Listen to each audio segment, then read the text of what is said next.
Good day and welcome back.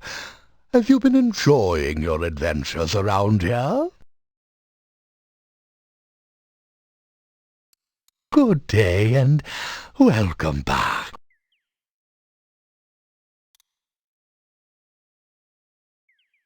It is nice to be able to snuggle with my Olga again on these cold nights.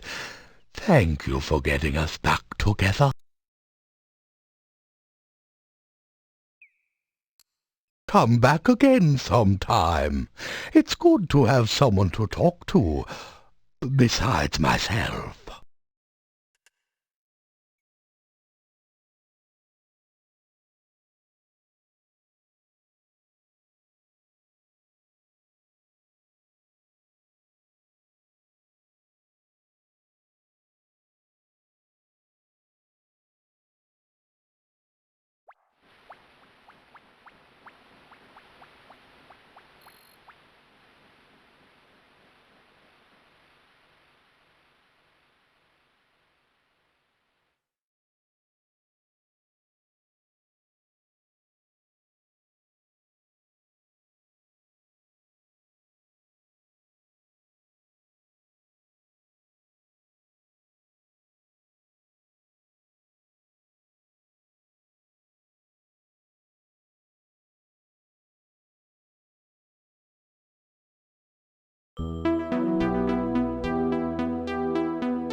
After some rest, you feel better.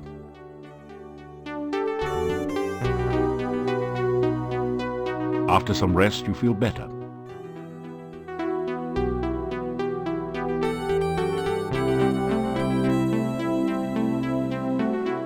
After some rest, you feel better.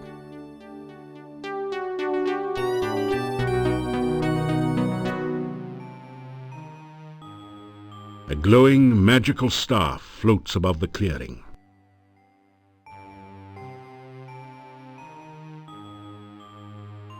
You reach for the glowing staff.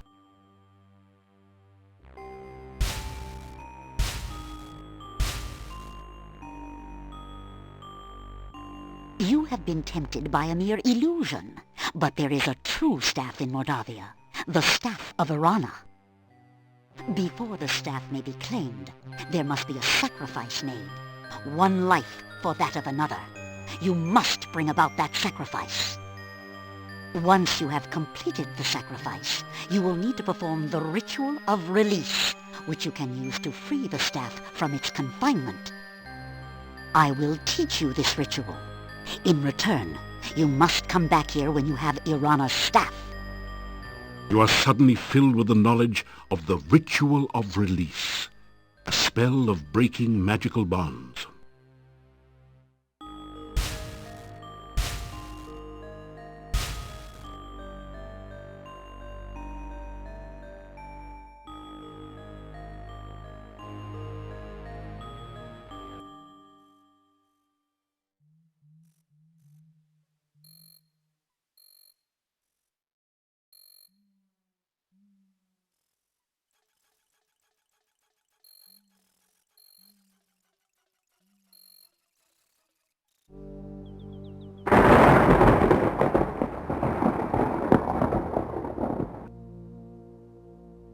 Ligeia's ghost comes forth, and she looks mad. This could turn into a really bad day.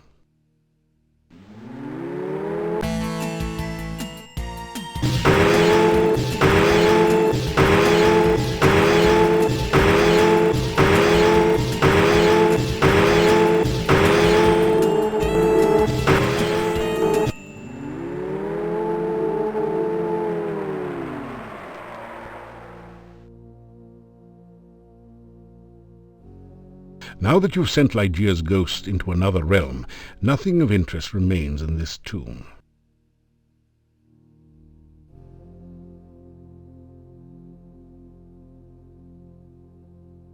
You turn the large skeleton key in the crypt door. With a sound like the groaning of an undead spirit, the massive door yawns wide open.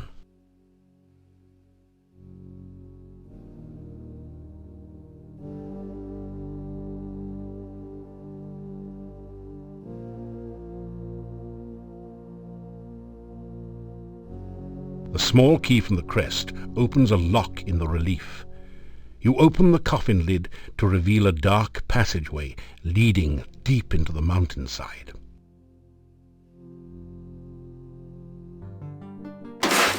After following the dark passage for several minutes, you come out into a castle chamber. The bookcase closes behind you, and there is no obvious way to open it again.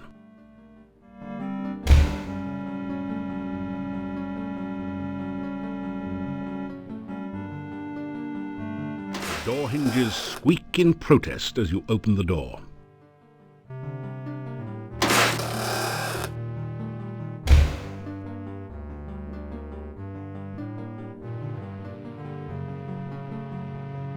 The door hinges squeak in protest as you open the door.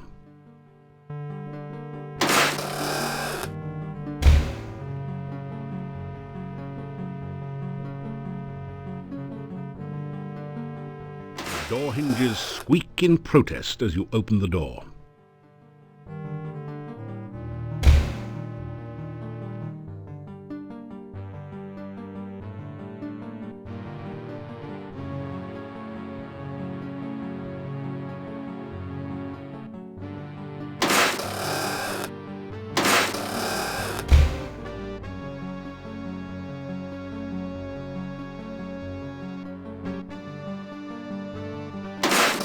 Straighten out the crest.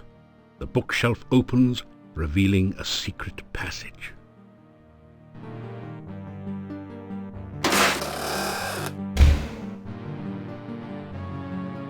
This probably isn't at the top of your list of safe places to sleep. The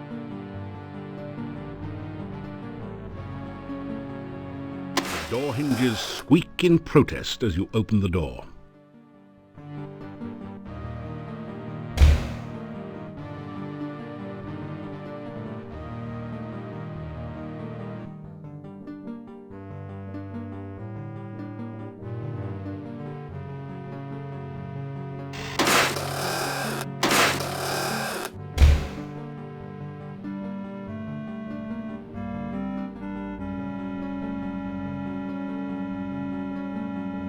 The door hinges squeak in protest as you open the door.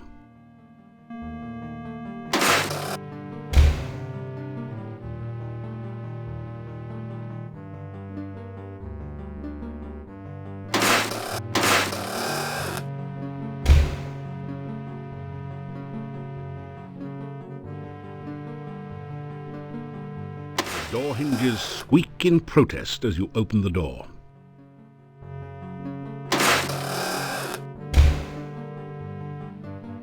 A long hall runs north and south between two of the castle rooms.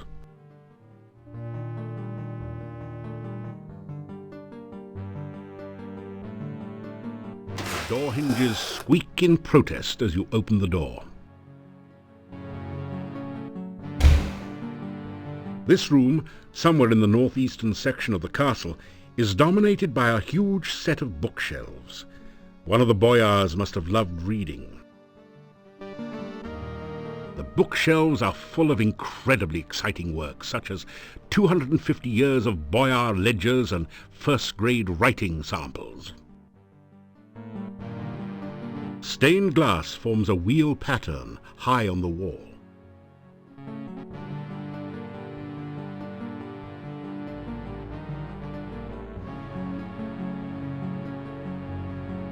You don't see any movement through the keyhole, but you think you hear movement from the bottom of the stairs.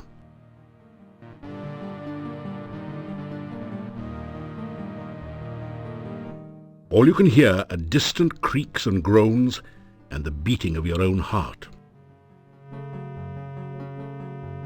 The door hinges squeak in protest as you open the door.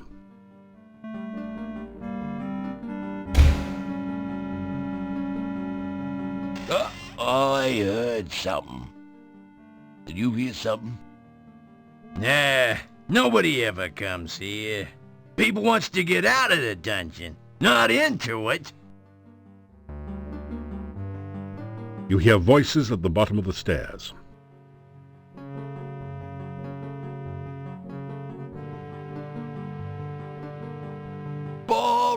boring? This is definitely boring.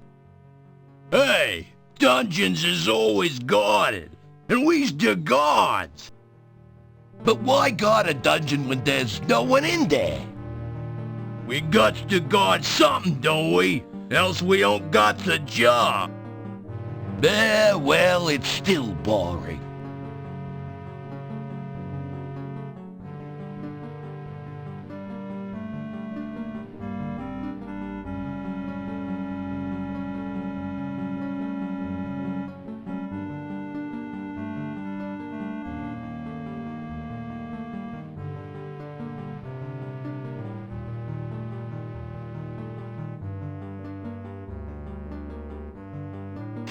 The master's really something, ain't she? Yeah. I even likes the kid. Shame they keep her all the way on the other side of the castle. Yeah. It's the Annabes guy I can't stand. He looks at us like we was food or something. You got it. That guy gives me the creeps.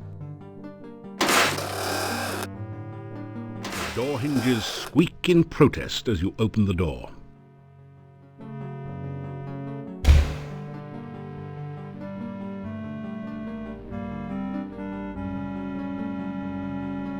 Door hinges squeak in protest as you open the door.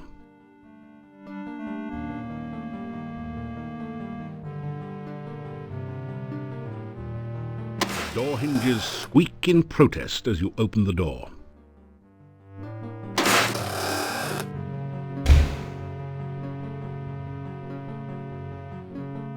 Door hinges squeak in protest as you open the door.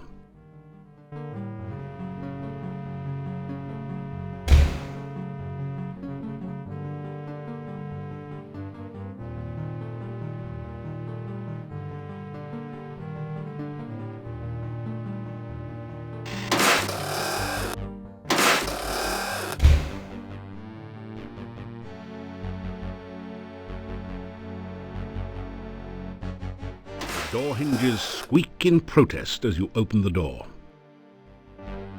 You shiver as the ghost passes through you. A cold chill remains behind.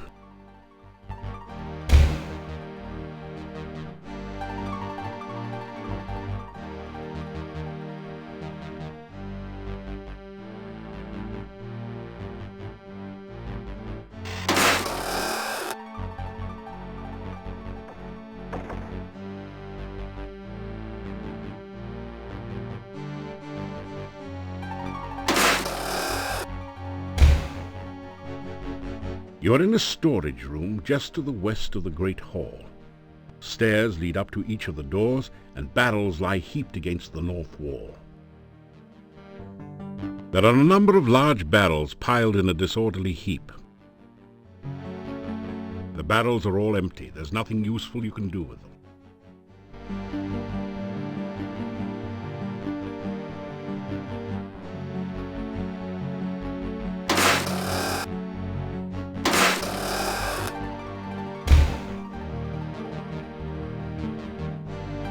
This bedroom in the western end of the castle seems not to have been used in some time, judging from the layer of dust on the bedclothes.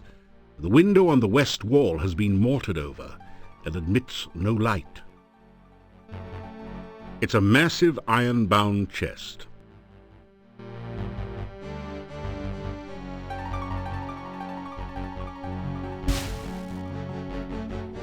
Kablooey! You got the chest open but set off an explosion in the process. The chest was trapped.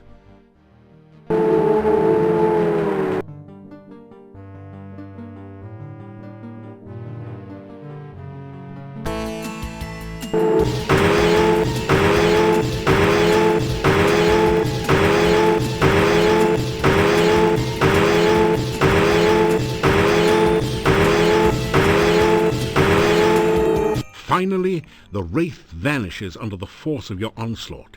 Its ties to this world severed at last. In the chest you find a small flask labelled Healing and 25 crowns. Pretty nice for a few minutes' work. This probably isn't at the top of your list of safe places to sleep. After several minutes spent analyzing this piece of furniture, you reach the brilliant conclusion that it must be a bed.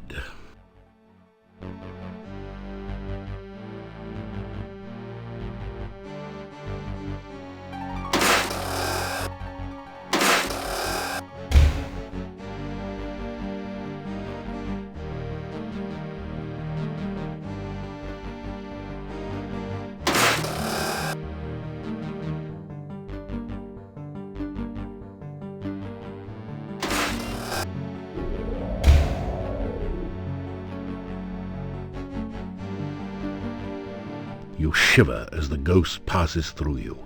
A cold chill remains behind.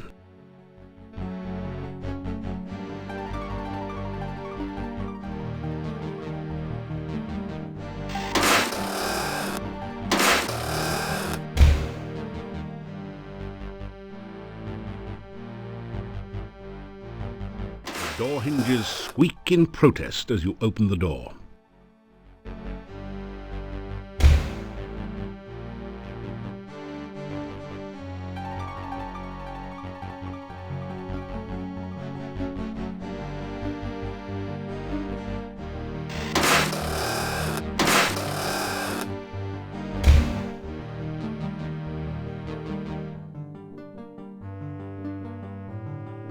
Door hinges squeak in protest as you open the door.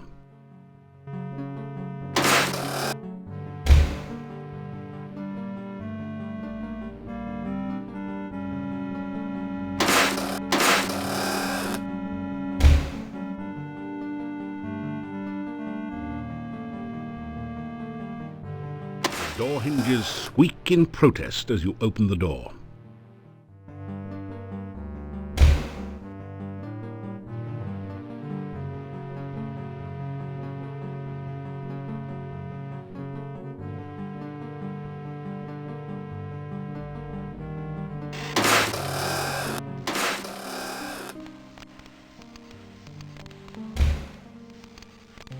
Who is it, Toby?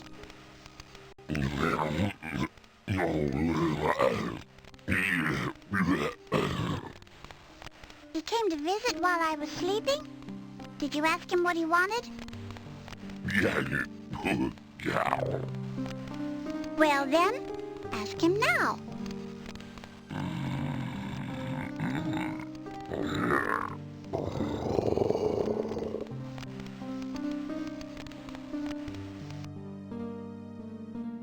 You say hello. Hello? Do you live in the castle now too?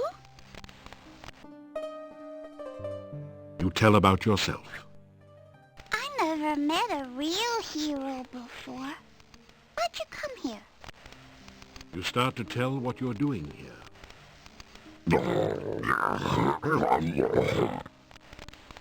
Toby, it's not polite to interrupt. How many times do I have to tell you that?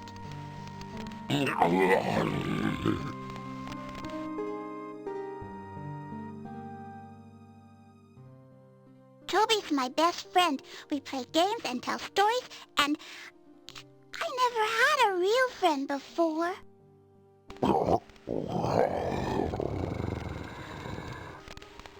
Toby says I'm his best friend, too.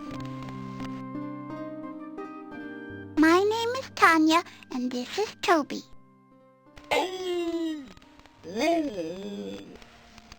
What's your name?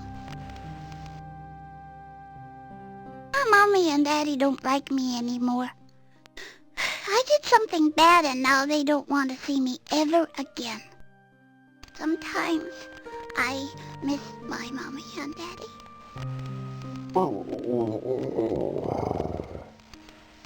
I know, Toby, you and Aunt Trina take good care of me. I wouldn't want to leave you ever. But I still miss my Mommy. Toby used to visit me at the inn.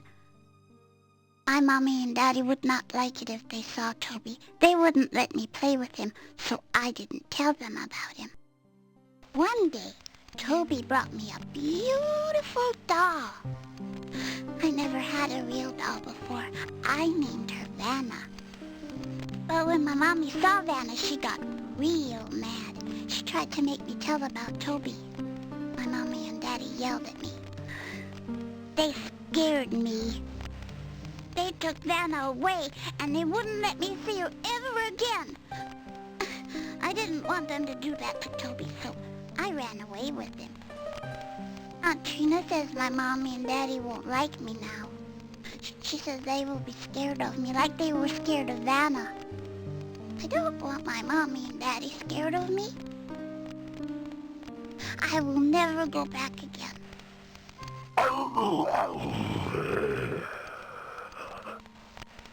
I know, Toby. You should go now. I don't want to talk about bad things.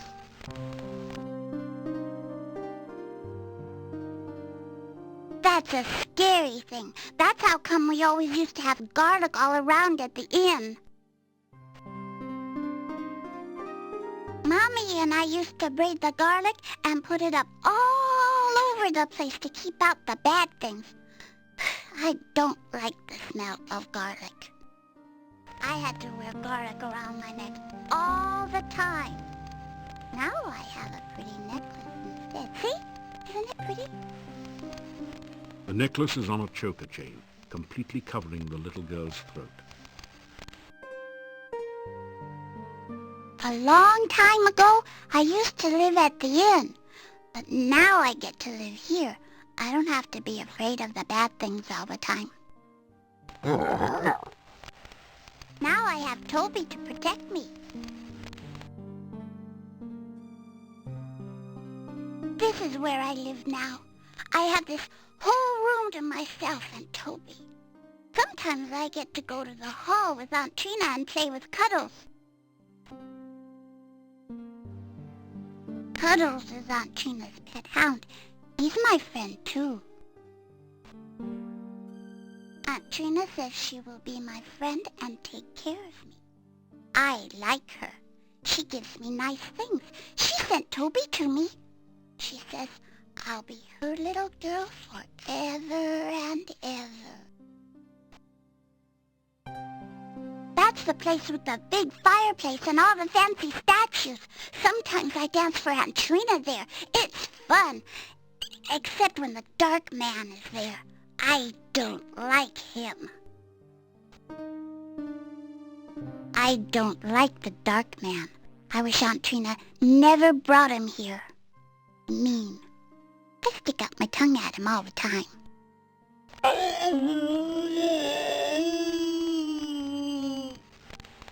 Toby doesn't like the dark man either. Toby says the dark man can't be trusted. You should stay away from him. Aunt Trina says I dance very well. I like to dance, especially up in the air. That's really fun. Sometimes Aunt Trina and I dance all over the room. We dance on top of the statues and everything. It's like flying around and around.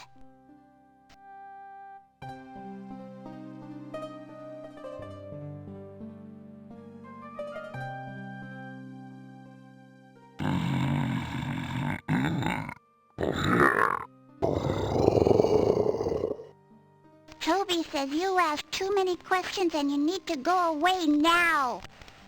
Toby, you're being mean.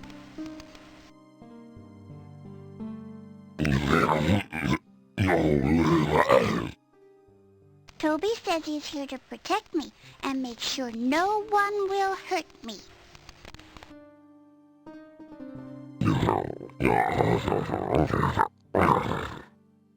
Toby says I'm supposed to stay in my room and not talk to strangers.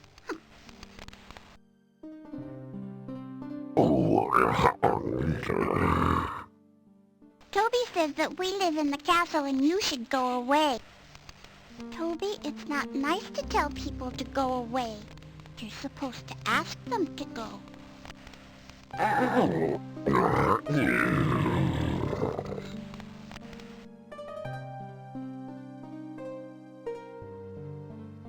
to tell her about the innkeepers. I miss my mommy and my daddy. But I can never go home. Not now.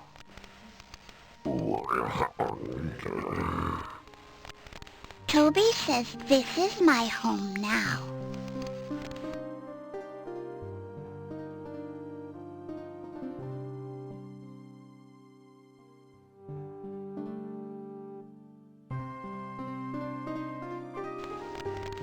What is that? Toby, let him in.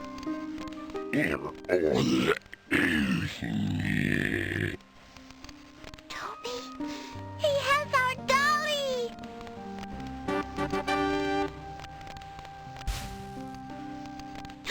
Vanna, I thought I lost you. Look, Toby, it's Vanna. Thank you for bringing her to me. I thought she was lost. Where did you find her?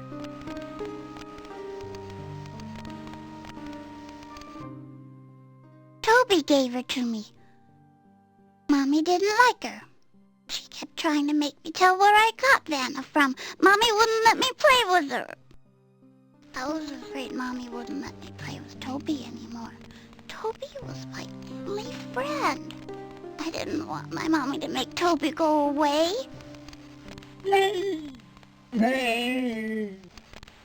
I told Toby all about it, and Toby brought me here to Aunt Trina. She never takes my toys or friends away. Never. Mommy and I worked hard all the time to keep the inn nice and clean. And then my mommy, she never had time to play or sing anymore. And when it got night, she made me go to bed all by myself in the dark. It was really scary. I was afraid the bad things would get me. But nobody heard me when I cried. When I went out to the inn, Daddy would yell at me to get back to bed. I was scared. Daddy wouldn't let me have a candle or anything. He said it would bring the bad things. I didn't like the dark. But then, Toby came to my window at night. He would hold me, and he would talk to me, and he would tell me he would keep the bad things away from me all night. And I didn't have to be scared again, because I had Toby. When my mommy took my doll away, I was afraid she'd make Toby go away too, so I went away with Toby. Now I'm not afraid of the dark. I like the night. Aunt Trina says the bad things will never get me now, and I have Toby to take care of me. But sometimes I still miss my mommy. My daddy used to be happy. He would take me out walking around and talking to everyone in town, and the inn was always busy with new people to talk to, and I could stay up and dance while my mommy sang for people. Then the rains came, and then people didn't come to the inn anymore, and Daddy said that there were too many bad things. He wouldn't take me walking anymore. He made me go to bed when it got dark, and he said the bad things would try to get me. I can't go home again. And Aunt Trina says that this is my home now. She says that my mommy and daddy will think I'm a bad thing now, and that they won't love me anymore. Toby says this is my home now, and he loves me very much. I wish my mommy and daddy didn't think I was a bad thing. Then maybe Toby and I could visit them.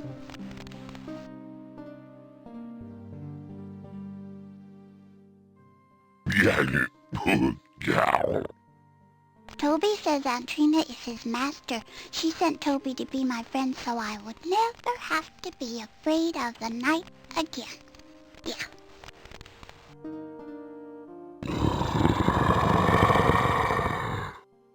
Toby says I'm not a bad thing. It's just Mommy and Daddy who think I'm a bad thing now, but I'm not their child now anymore.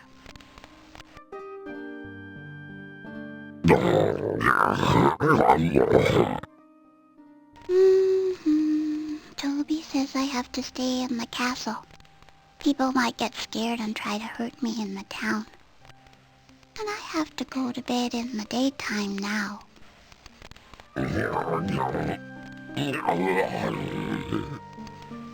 He says you should go because you make me sad. Thinking of my Mommy and Daddy makes me sad.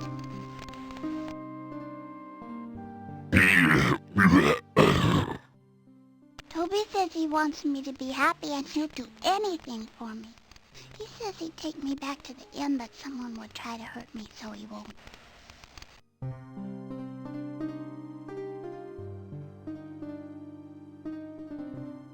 You tell Tanya how her mummy misses her. I miss my Mommy too. Sometimes I want to cry, but I can't anymore. I just feel sad. You tell about Irana's staff and how it can make Tanya back into a real little girl again. I like the staff. It always made such pretty flowers in town.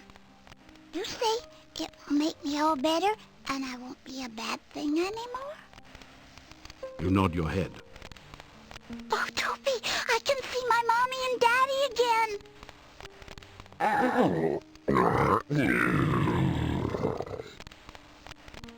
Toby asks, what else will the staff do? You try to explain about sacrifice.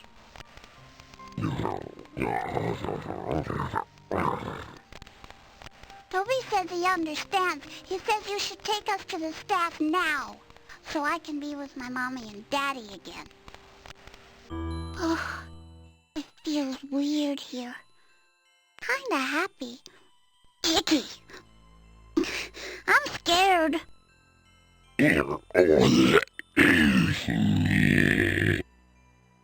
I know you'll protect me, Toby, but who will protect you?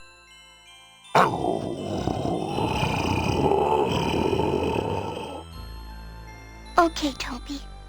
I'll protect you. You cast the ritual of release.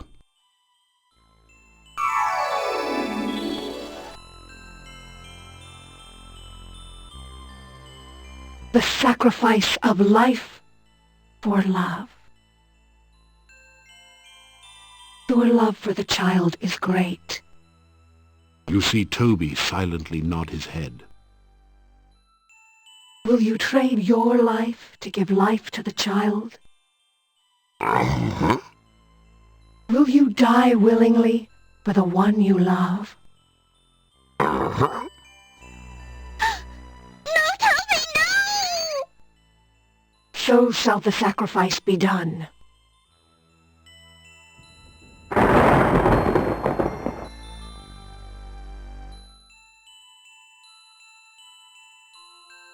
So is the sacrifice complete. I am again the staff of Irana. You feel Irana's staff become a part of you. Now it is your staff as well when you choose to summon it. I'm so sorry, Toby. I didn't protect you too good, did I? I love you too, Toby. You take the sobbing child in your arms and carry her to the inn. You awaken her parents and are overwhelmed by their gratitude and joy. It is long before you manage to escape to the peace of your own room for what is left of the night. You awaken as the sun begins to rise.